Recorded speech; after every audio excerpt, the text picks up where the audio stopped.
જય શ્રી સ્વામિનારાયણ. બાવા જેવી જિંદગી થઈ ગઈ એવું નથી લાગતું.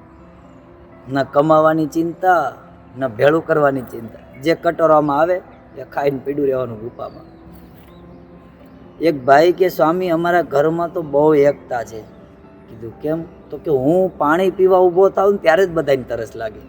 એક ભાઈ એના 2 છોકરા સાથે ટીવી જોતા હશે, એટલે પપ્પાએ નાના છોકરાને કીધું જા બેટા પાણી ભરતો આવી. એ મળ્યો ખભા ઉલાળવા, હું ન જાઉં પાણી ભરવા. એટલે મોટો છોકરો બોલ્યો પપ્પા એ બદમાશ છે, એ નહીં જાય, એક કામ કરો તમે પીતા આવો મારી આટલું ભરતા આવો. આ રામાયણની સિરિયલો ચાલે છે, માણસો સિરિયલો જોવે છે, અને ધીમે ધીમે હવે માણસના માનસમાં રામાયણની રીલ ચડી ગઈ છે. એક જણા એની પત્નીને કીધું પ્રિય જળ. એના પત્ની કે આર્ય હાથે લેવાનું રાખો, આ લોકડાઉન છે, વનવાસ નથી. મને લાગે જો આમને આમ રામાયણ ચાલી ને તો જ્યારે લોકડાઉન પૂરું થશે, માણસો ધંધા નોકરીએ જશે, ઓફિસમાં જઈને બોસને કહેશે મહારાજ કી જય હો. વાલા દર્શકો, મુશ્કેલીઓ તો મહાન વ્યક્તિઓના જીવનમાં જ આવે છે. કૃષ્ણ કારાવાસમાં, પાંડવો અજ્ઞાતવાસમાં, રામચંદ્ર ભગવાન 14 વર્ષના વનવાસમાં, અને આપણે આપણા આવાસમાં. કમાલ છે, ઘરના હપ્તા ભરી ભરીને આખી જિંદગી ખર્ચી નાખી. આજે એ જ ઘરમાં માણસને રહેવા મળ્યું છે તો એ માણસ બેચેન છે. આ તો મોદી સાહેબ ના પાડે છે, નકર ચીનમાં જઈને ધાધરનો વાયરસ ફેલાઈ ગયો હોય, ભલભનના દીકરા દવાઈ ગોતતા હોય.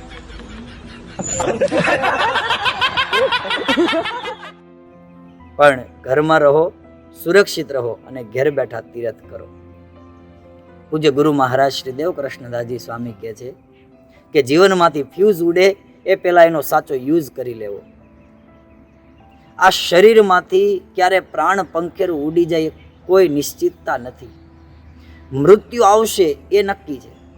જેનો જન્મ છે એનું મૃત્યુ નક્કી છે, જેનું નામ છે એનું નાશ છે, જેનું સર્જન છે એનું વિસર્જન છે ને છે. પણ ક્યારે આવવાનું છે એ નિશ્ચિત નથી. શું જોવો હે કઈ નો 5 મિનિટ થઈ, કોરોના નો એકે મેસેજ નહીં આવ્યો. તે આપણે બે તો નહીં હોય ધ્યાન.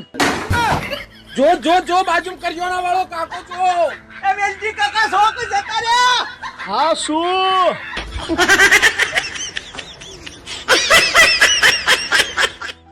નહીં આગળે કાગળેથી જણાવે, નહીં કોઈ સાથે સંદેશો કહાવે. અજાણો અકસ્માત આશ્ચર્ય જેવો, અરે રે આવશે એક તો દિન એવો. મૃત્યુ ક્યારે આવીને ઊભું રહી જશે ખબર પણ નહીં પડે. એક ગામની અંદર સભા થયેલી, મહાત્માજીએ કથા કરી, વાત કરી. જેનો જન્મ છે એનું મૃત્યુ નક્કી છે, માટે આ ગામમાં જેનો જન્મ છે એનું બધાનું મૃત્યુ નક્કી છે. તો બધાય રડવા માંડ્યા. એમાં એક જણો છેલ્લે બેઠો બેઠો હસતો હતો. મહાત્માજી કીધું એલા તું કેમ હસે છે? તો કે આપણે ક્યાં ગામના છીએ. ગમે તે ગામના હોય પણ જ્યારે કાળ આવે ત્યારે તો સૌને જવાનું જ છે. પણ આ શરીરમાંથી પ્રાણ પંખેરું ઉડે એ પહેલા આ શરીરનો, આ જીવનનો સારામાં સારી રીતે સદુપયોગ કરતા જઈએ. આપણે અસ્થિ બની જઈએ એ પહેલા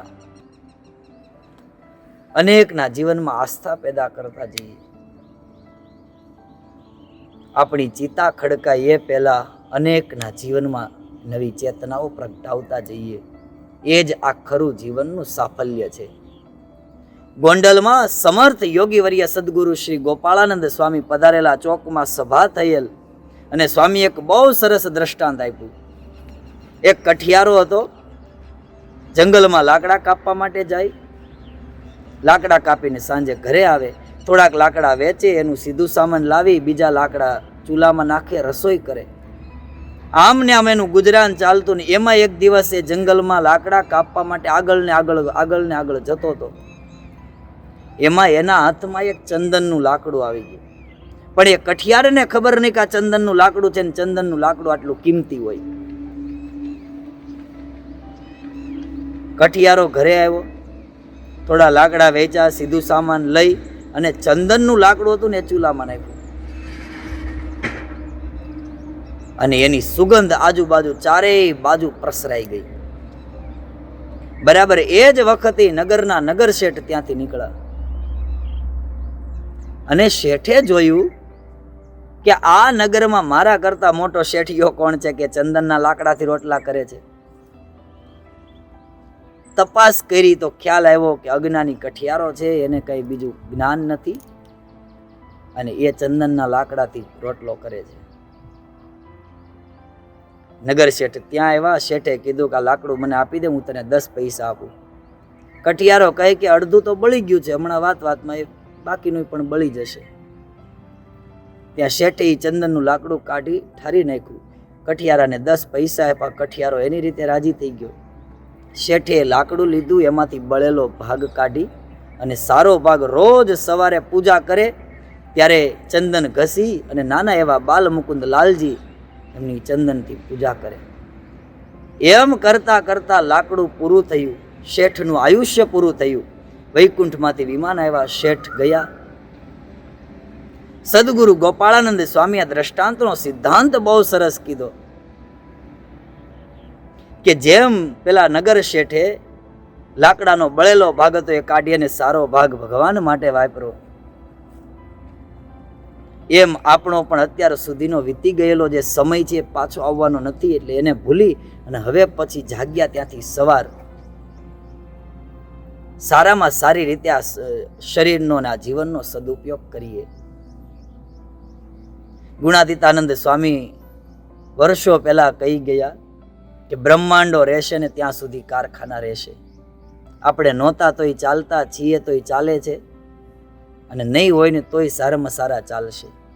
પણ આ દેહે કરી ભજન થઈ જાય, સત્સંગ થઈ જાય, ભક્તિ થઈ જાય, કોઈને આ શરીર કામ આવી જાય ને એ જ આ જીવનનું ખરું સાફલ્ય છે, એ જ આ જીવનની ખરી સાર્થકતા અને સદુપયોગ છે. માટે આ શરીરમાંથી પ્રાણ પંખેરું ઉડે એ પહેલાં શરીરનો સારામાં સારી રીતે સદુપયોગ કરી લઈએ. અસ્તુ. જય શ્રી સ્વામિનારાયણ.